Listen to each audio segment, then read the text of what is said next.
What's that? It's the sound of silence. This is a rally. This is a protest. We have the right to make noise.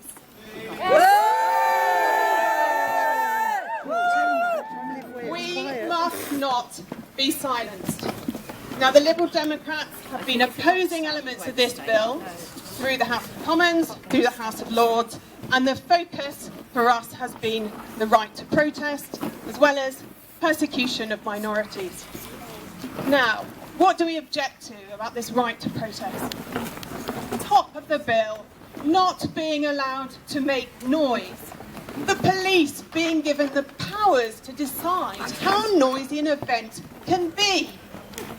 We must not be silenced. What else do we object to about this bill? It is excessive. The restrictions are excessive. The penalties for protest are excessive. The potential for abuse of power under our Home Secretary is excessive.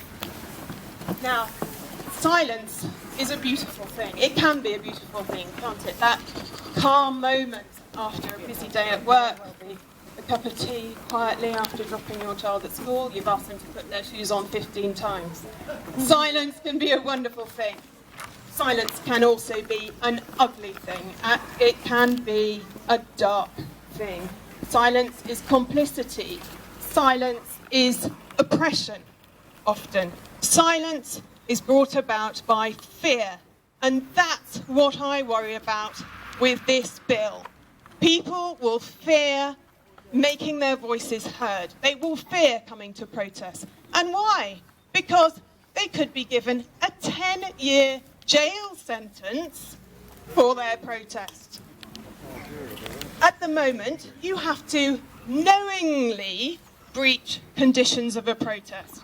The wording under this bill would change, that you would be expected to know what the conditions of a rally or a protest should be. This is like something out of Douglas Adams, isn't it? You should have known Earth was being destroyed. The planning documents were there for all to see at the end of the galaxy in a lockbox. How can you be expected to know? Who decides how you know? And what of the powers of the Home Secretary under this new bill?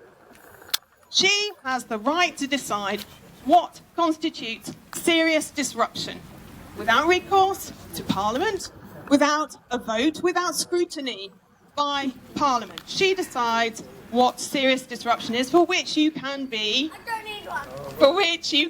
arrested and prosecuted. It's not the Home Secretary's job to do that. That's Parliament's job.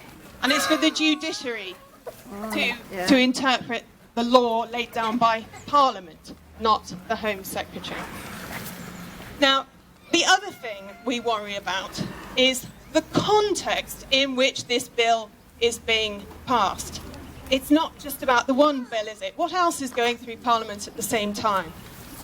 Other legislation which cracks down on civil liberties, which targets refugees, which targets asylum seekers.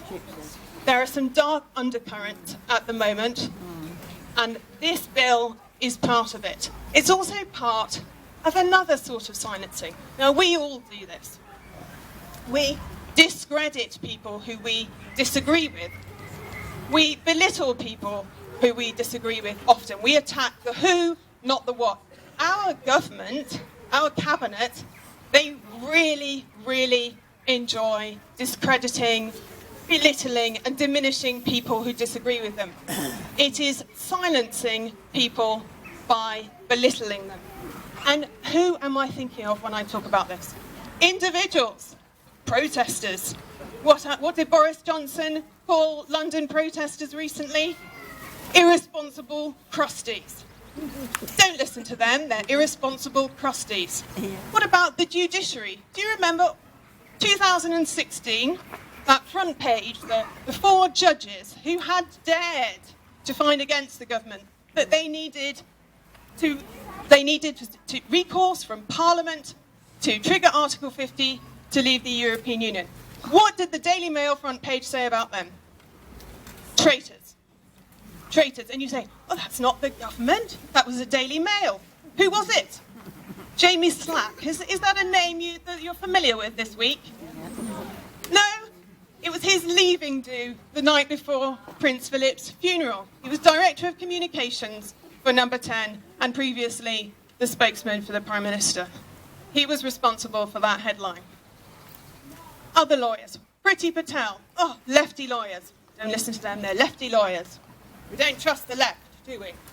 No. Who else? Experts. Michael Gove. People are tired of experts. We're not going to listen to them anymore. Opposition parties. Oh, well, I mean, what can we say? Do you hear the mantra coming out of not only Westminster, but also out of the mouths of our local politicians? Every time we point out something they've done wrong, we're playing politics. You can't take any notice of them, they're playing politics. Actually, the job of the opposition is to point out to the people in power when they've got things wrong. That's the job. It's not playing politics. What about Parliament itself? This policing bill, 307 pages, was published 6 days before our MPs had a chance to look at it, before they had a chance to vote on it, to discuss it in the House of Commons. That's 307 pages of detailed legislation. Think about it. It's a difference between knowingly breached the conditions of protest and ought to have known. You have to really carefully look at legislation before you vote on it. It's a deliberate attempt to bypass Parliament, just as it was with the proroguing of Parliament. It's the same thing over and over. Yeah. So, I think I'm taking up too much of your time. If we can't believe those people, we can't believe me, we can't believe you, who will the government believe? What about the 700 academics, 120 of whom are professors of law, who have appealed to our government to drop the section of this bill that deals with protest? What about the United Nations Special Rapporteurs? 3 of them have asked the government to drop this part of the bill. Parliament's Joint Committee on Human Rights. Harriet Harman spoke beautifully on this. She said there is a balance to be struck between the need to avoid nuisance, annoying people, with the value of protest. She recognises, the committee recognises the value of protest. It is part of our democracy. And 350 charities have written to the government to say, please abandon this protest bill. Theresa May, David Davis, they're not people I consider being soft on crime. This isn't about being soft on crime. The Liberal Democrats support the police. There are elements of this bill which are supportive of the police. We're wholeheartedly behind. We all want to live in a safe society. That's not what this is about. This is about the right to protest, and it's about not persecuting minorities. There's one more person, if you'll allow me the time, I'd like to tell you about. I talked with him yesterday. It's a chap who lives in my local town, Dunfermline. For quite some time, he cleaned our streets, he cleaned our toilets. He did a fantastic job. People thanked him because he did such a fantastic job. His son is the first in the family to get A-levels last year. Excellent grades. He has just finished his stint training with the local fire service. Now, you think to yourself, why should these people fear? Why was there fear in that man's eyes when I spoke to him yesterday? Because he's part of the gypsy and traveller community. Now, I don't plan to speak on this for a long time, but I know somebody else is going to. We must not be silenced. We must speak up for everybody's human rights. It is not acceptable for those people to have been persecuted generation after generation.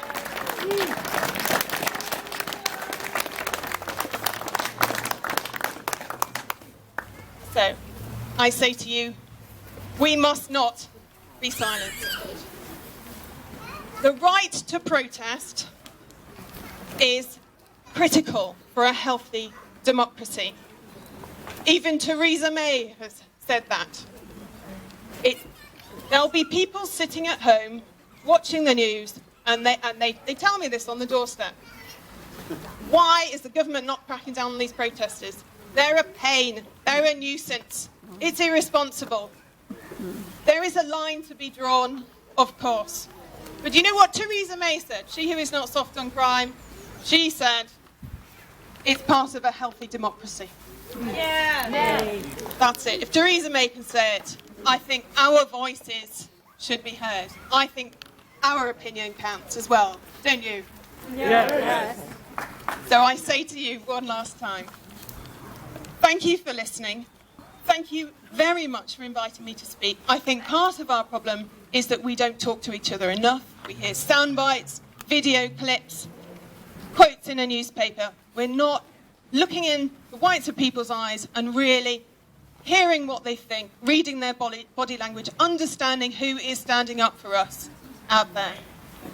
So, let's protest. Yay.